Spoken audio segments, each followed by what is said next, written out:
Bismillahirrahmanirrahim. Assalamualaikum warahmatullahi wabarakatuh. Innal hamdalillah nahmaduhu wa nasta'inuhu wa na'udzu billahi min shururi anfusina wa min sayyiati a'malina may yahdihillahu fala mudhillalah wa may yudlil fala hadiyalah. Wa asyhadu an la ilaha illallah wahdahu la syarikalah wa asyhadu anna Muhammadan abduhu wa rasuluh la nabiyya ba'da. Segala puji bagi Allah yang telah memberikan kepada kita nikmat yang tiada batasannya, sehingga sudah sewajar dan sepatutnya bagi kita untuk bersyukur kepada Allah, bukan hanya syukur melalui lisan semata, tetapi juga dengan hati dan juga perbuatan, yaitu dengan cara meningkatkan keimanan dan ketakwaan kita kepada Allah Subhanahu wa taala.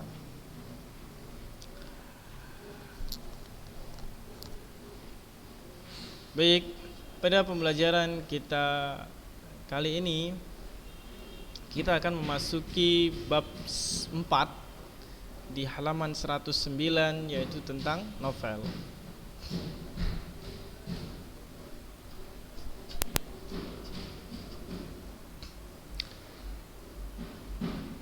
Sebelumnya kita telah belajar tentang teks editorial. Kita telah mengenal teks editorial. Kita juga sudah membandingkan antara teks editorial, teks pidato dengan teks eksposisi. Apa yang membedakan di antara jenis teks-teks tersebut dan apa persamaannya? Kita juga telah belajar bagaimana menyimpulkan teks editorial. Kita juga telah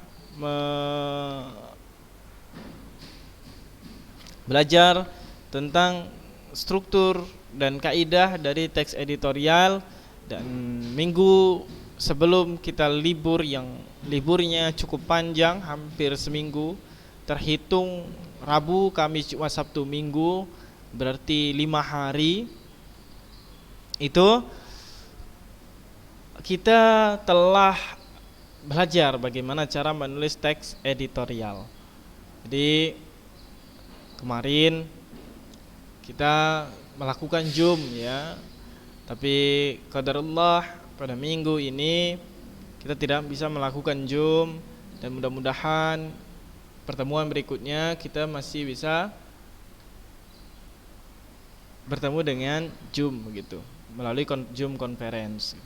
Karena apa? Anak di minggu ini terdapat kendala, ada hal yang menyebabkan Ana tidak bisa melakukan Zoom pada hari ini, begitu, hari Jumat begitu ya. Nah,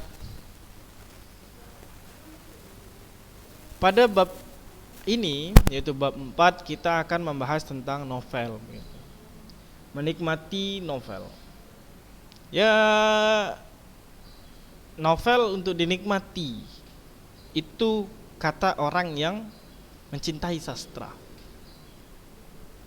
Kalau antum tidak mencintai sastra, mungkin hanya sebatas membaca begitu ya. Jadi ada tahapan seseorang dalam karya sastra, sebagai pembaca, sebagai penikmat, atau sebagai orang yang apresiatif, orang yang mengapresiasi karya sastra tersebut. Jadi sebenarnya kita sudah diminta untuk menikmati novel, yaitu pada tingkatan kedua. Anda sangat bersyukur apabila Anda sekalian sudah terbiasa membaca novel begitu. Jadi tahap menikmati ini akan mudah didapat. Tapi apabila membaca novel jarang, maka tahap menikmati ini akan sulit didapat. Jadi harapannya ya memang harus sering membaca begitu. Membaca novel, membaca buku-buku bacaan yang lain sebagai buku pengayaan, buku di luar dari buku pelajaran-pelajaran di sekolah, yang intinya adalah buku penunjang, buku pendukung untuk sarana informasi ilmu pengetahuan. Nah, novel sendiri itu memiliki pengertian, ya tentunya begitu ya.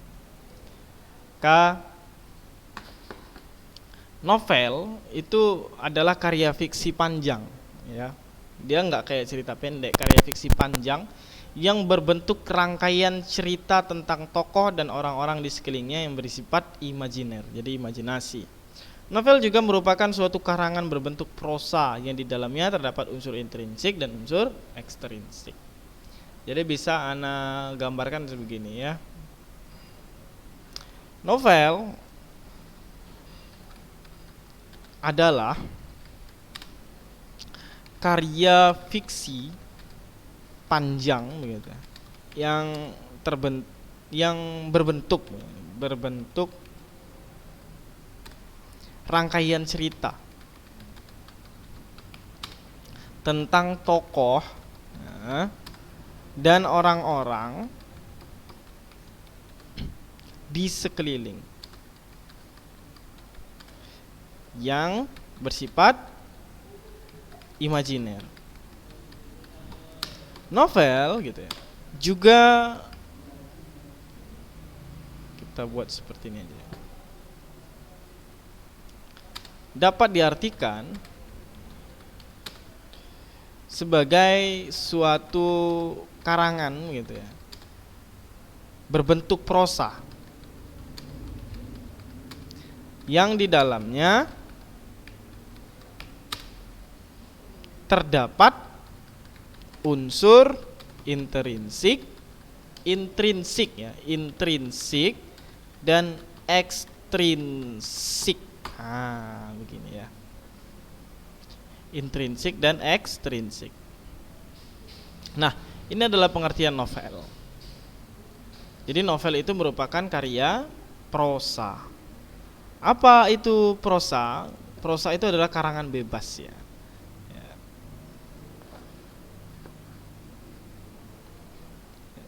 Prosa. Prosa itu karangan bebas. Di dalam karya sastra itu dibagi menjadi dua, yaitu prosa dan puisi.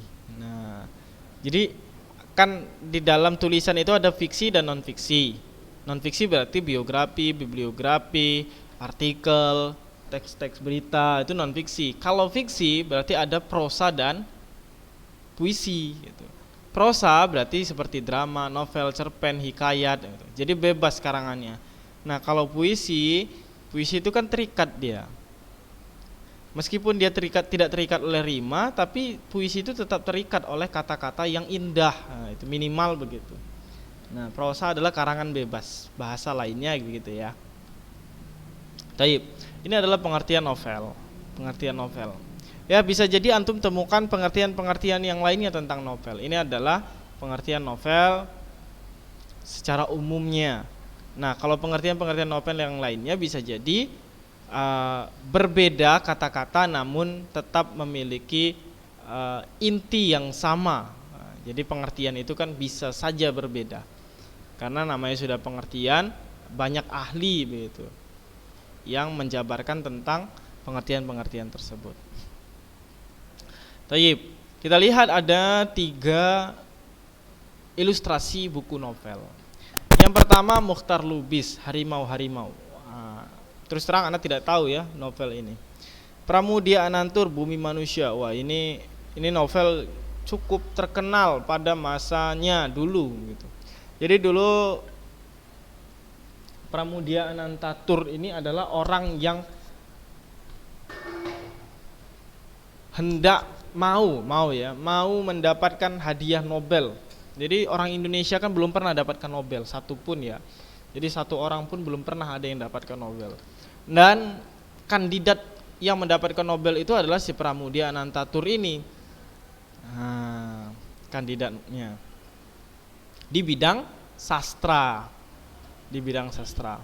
Nah, akan tetapi ada konflik dan permasalahan-permasalahan sehingga dia dicabut dari kandidat itu oleh negara Indonesia. Kalau tidak salah itu dulu dia disebut sebagai PKI dan lain sebagainya. Anda tidak tahu secara jelas tentang sejarah, karena sejarah itu sekarang sudah buta gitu ya. Sejarah tapi tidak menceritakan sejarah yang sebenarnya. Jadi ana tidak bisa menerka-nerka bagi dia itu siapa.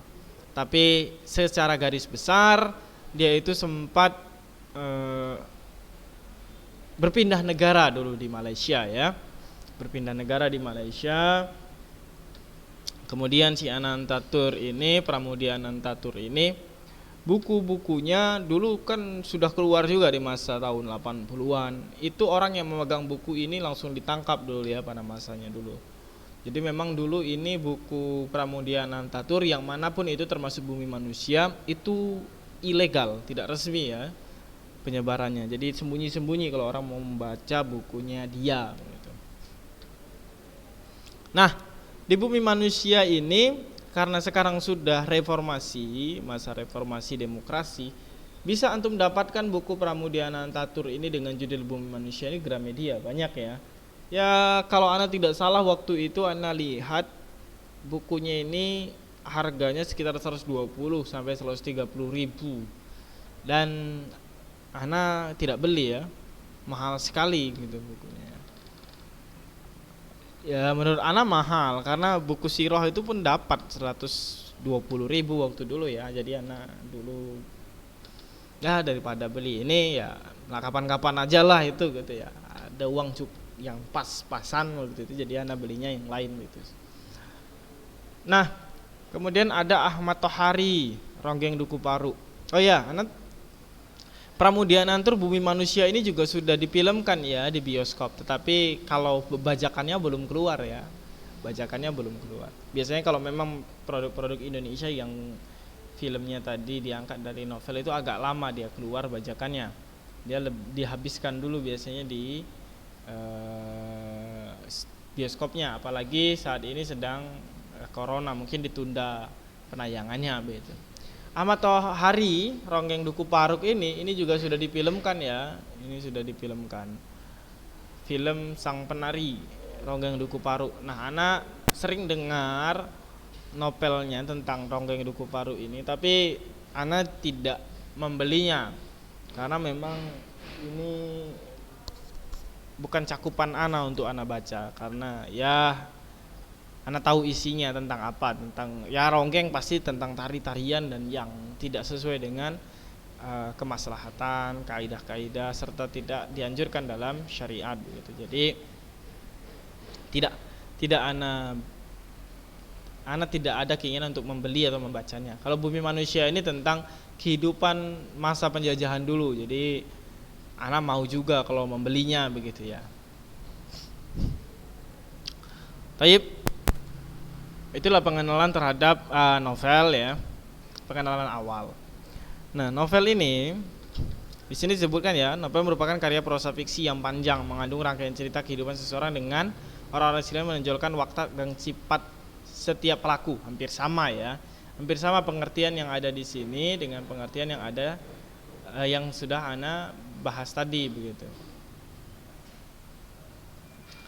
Karena memang pada dasarnya sama-sama saja begitu. Nah, ini sama ya pengertiannya. Taib. Sebelumnya kita juga pernah belajar novel sejarah ya, yang Gajah Mada waktu itu ya.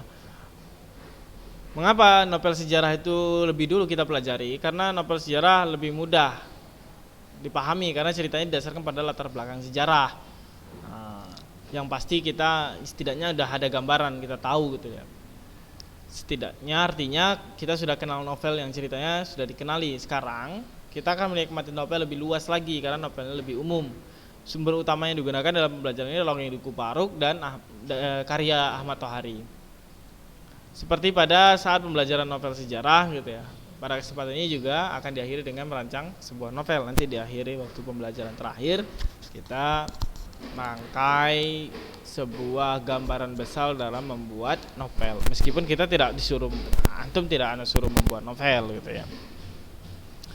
Hanya rancangan saja. Kemungkinan besar seperti itu. Nah, di sini ditanya antum, pernah nggak baca sebuah novel katanya begitu ya.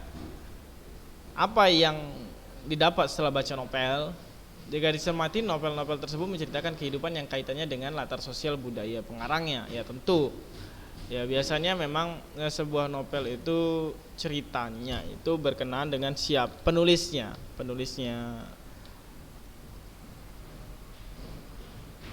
seorang ustadz misalnya gitu ya. Dia keluar novelnya tentang ustadz gitu.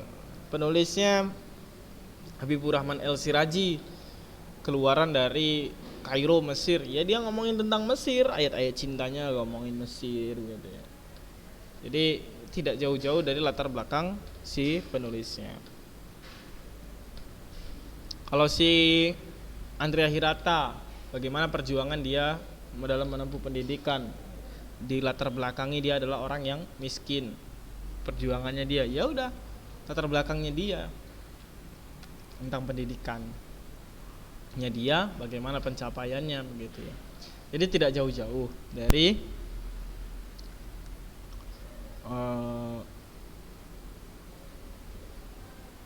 latar belakang si penulis. Taib. Kita akan bahas ciri-ciri novel tentunya. Setelah pengertian kita akan bahas tentang ciri-ciri novel. Novel punya ciri-ciri ya. Seperti apa ciri-cirinya begitu ya. Ciri-cirinya seperti ini. Yang pertama, ya, ini ciri-ciri ya, ciri-ciri novel.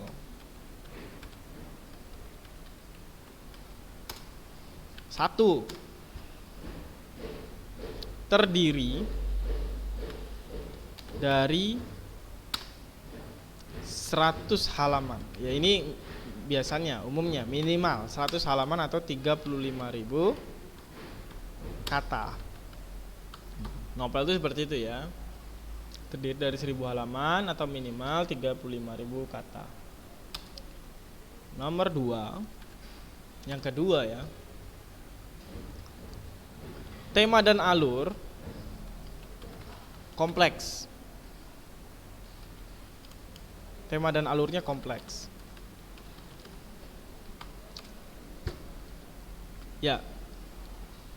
Jadi terdiri dari 100 halaman atau 35.000 kata. Kalau dia cerpen kan maksimal itu 10.000 kata, di bawah 10.000 kata. Kemudian novelet antara 10.000 sampai dengan 35.000. Nah kalau novel itu 35.000 ke atas, bahkan sampai 50.000 atau bahkan 100.000 kata gitu, tergantung novelnya gitu. Nah itulah novel. Kemudian tema dan alurnya lebih kompleks begitu dibandingkan cerpen. Cerpen itu tema dan alurnya itu sederhana, tidak neko-neko, cukup sederhana kalau cerpen. Tapi kalau tema dan alur dari novel itu kompleks, lebih ribet, ruwet gitu ya, lebih luas cakupannya begitu, kemana-mana dia, luas, lebar. Jadi pokok bahasan dalam konflik dan juga permasalahan-permasalahan serta tokoh-tokohnya yang ada di dalam itu lebih banyak begitu. Itu yang disebut dengan tema dan alurnya kompleks.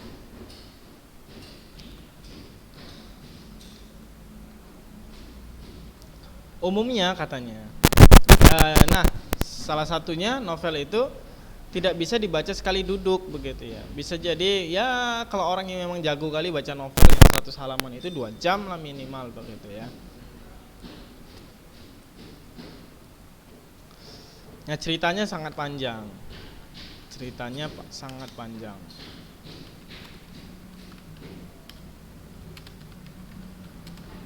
Dan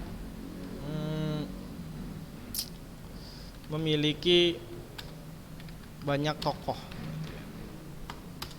Kalau novel, tokohnya banyak ya, setiap sebab bisa ganti-ganti tokohnya. Ya seperti kehidupan sehari-hari. Kemudian ditulis dengan narasi ya. Dan deskripsi. Jadi kalau di novel itu penulisannya itu, proses penulisannya itu dinarasikan berbentuk sebuah cerita, kemudian hasil narasinya itu tadi terkadang di dalamnya juga diberikan deskripsi tentang tokoh, deskripsi tentang latar, tempat, waktu, suasana begitu. Ini ada narasi dan deskripsi di dalam sebuah novel. Nah, itu adalah ciri-cirinya. Ada lagi sifat novel itu realistis gitu. Nomor 5 itu realistis. Jadi yang disampaikan di novel itu ditemukan di dunia nyata. Meskipun ceritanya itu hanya imajinatif atau rekaan, tapi dia tidak berupa fantasi. Jadi realistis. Kalau A makan singkong, berarti singkong itu bisa ditemukan di dunia nyata. Dia tidak bercerita tentang alien, Ultraman, misalnya robot, Thor dan lain sebagainya. Itu merupakan cerita fantasi. Alurnya berkembang. Nah, itu dia ya, alurnya berkembang. Ada yang ke-6. Yang ke-7, tokohnya banyak sudah ya. Latarnya bergerak sama. Ceritanya itu disertai dengan perubahan nasib ya. 7, ceritanya disertai perubahan nasib tokoh gitu ya. Jadi kalau di cerpen, kan kalau antum melihat cerpen begitu ya, antum ngelihat cerpen nggak akan ketemu namanya tokoh itu berubah nasib jadi kaya begitu, tidak, karena dia cuma membahas satu konflik. Tapi kalau di novel antum akan menemukan itu, ceritanya dia jadi kaya, dia menikah, dia bercerai, dia punya anak. Jadi ada perubahan nasib tokoh gitu. Dia gagal sekolah, dia bisa melanjutkan kuliah, jadi ada perubahan nasibnya. Itu kalau ciri dari novel. Nah, kalau struktur dari novel itu hampir sama dengan cerita pendek, yaitu ada abstrak atau abstraksi, kemudian ada orientasi, kemudian komplikasi, evaluasi, resolusi, dan koda. Itu ya strukturnya. Nanti struktur akan kita bahas di pertemuan ketiga begitu ya. Nah, jenis-jenis novel itu dibagi menjadi 2. Apa itu jenis novelnya?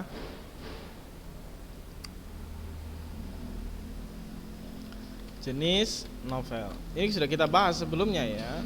Yang pertama itu novel fiksi. Yang kedua non fiksi. Nah, novel fiksi berarti sifatnya itu khayalan. Kalau non fiksi berarti tidak khayalan. Kalau non fiksi itu seperti novel sejarah. Kalau novel fiksi ya ini misalnya Ronggeng Duku Paru begitu kan. Dia tidak diambil dari kisah nyata begitu. Ini jenisnya, jenis dari novel. Jenis novel ada fiksi dan non fiksi. Kalau berdasarkan genre cerita begitu ya. Berdasarkan genre ceritanya, novel itu dibagi menjadi 5. Kalau Anda tidak salah begitu ya. Berdasarkan jenis berdasarkan genre. Maka yang pertama itu romantis ya, romantis.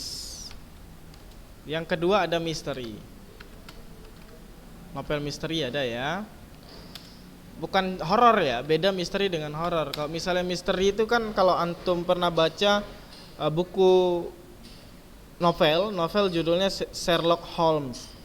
Jadi dia lebih ke detektif begitu ya, sifatnya detektif. Ya. Horor ada sendiri, horor.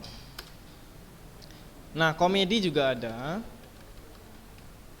Yang kelima itu inspiratif. Nah, cerita inspiratif, novel inspiratif ada. Nah, kita mulai dari romantis. Romantis mungkin ya judulnya Ayat-ayat Cinta ya. Ayat-ayat Cinta itu kan novel romantis.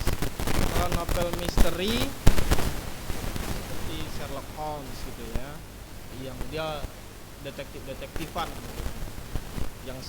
Novelnya itu terkenal sekali, itu yang menjadikan bahan utama novel-novel detektif yang lainnya saat ini ya, seperti komik pun begitu ya, komik detektif Conan dan juga komik Kendaichi gitu ya, itu berhubungan dengan misteri. Kalau horor berarti tentang hantu-hantu ini ya tentunya, Terowongan Casablanca, Hantu Jeruk Purut gitu. Nah, ada juga novelnya Terowongan Casablanca itu. Kalau komedi ya kayak yang dibuat sama Raditya Dika ya, Kambing Jantan, apalagi Malam Minggu Miko, apa banyak ya. Karya-karya Raditya Dika itu rata-rata komedi ya. Kalau inspiratif bisa Laskar Pelangi, Sang Pemimpi, 5 cm, apalagi Ahmad Puadi, Danau Tiga Warna ya. Nah, dan seterusnya. Itu jenis yang berdasarkan genre. Genrenya ada 5.